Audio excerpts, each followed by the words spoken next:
Ayan, mga momshies, ready na ang ating mga seedlings. So, I have tatlong punong talong, 2 punong upo, at 2 patola. Mabuhay ko kaya ito? Mapabunga kaya natin?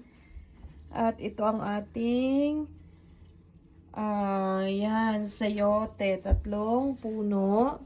Tapos, meron tayong 8 punong sitaw. And ito yung mga sili natin. Parsley, cilantro, celery, and mga cauliflower, cabbage, at saka cauliflower. So, yan. Waiting pa tayo na gumanda ang panahon bago natin sila ilipat sa labas kasi machuchugi siya. Lalo na itong mga to ang ninipis ng dahon. Baka kahit hindi ganun kalamig, baka masunog yung dahon niya. Hindi natin mapalaki. Yun lang. Bye!